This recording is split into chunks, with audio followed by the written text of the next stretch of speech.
Hi, in this video we're going to be looking at applying a box shadow to a rectangular or square element on our page, and we're going to be focusing on the blur radius and spread radius attributes for box shadow.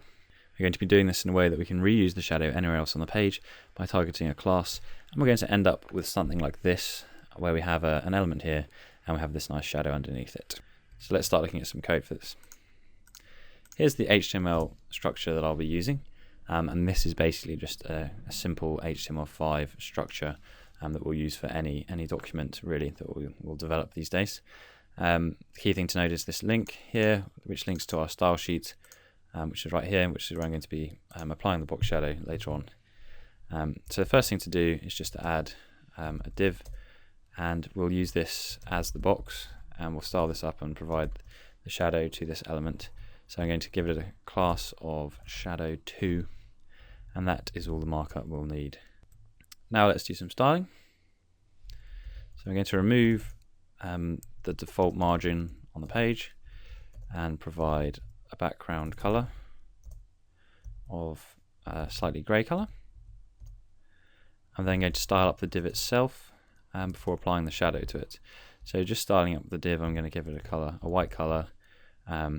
I'm going to give it a width of 400 pixels, a height of 200 pixels, some padding,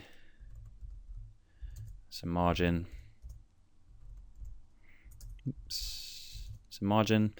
and I'm going to float it left.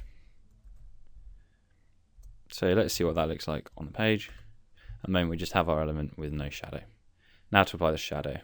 So I need to target the shadow2 class with this selector here, and now I can apply the box shadow. Now in this case we're going to provide five attributes to box shadow. The first one is going to be the X offset, which in this case I'm going to provide 0 pixels. The second one is going to be the Y offset, which is going to be 20 pixels. So what that means is the shadow is going to protrude 0 pixels to the left or right of the element, but 20 pixels below it.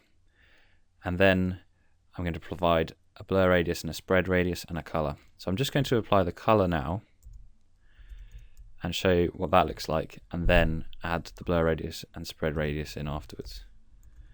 So here I am adding a color with a red, green, blue alpha value, and let's look at what this looks like on the page. There we are. It's a solid shadow underneath the box. Doesn't look very good at the moment. Doesn't even really look much like a shadow. So let's start off by adding a blur radius. Now the blur radius controls how big and light the shadow will be on the page. So if I give a high value, we'll have a big and light shadow. If I give a low value or no value, then it'll be a solid shadow. So let's provide 10 pixels as the blur radius and see what that looks like on the page.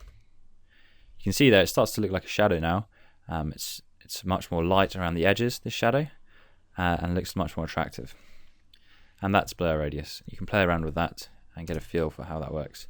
The final thing we're going to add is a spread radius. Now the spread radius expands or shrinks the entire shadow.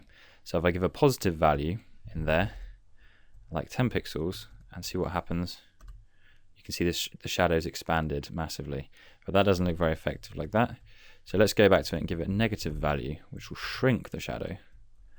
See what that looks like on the page.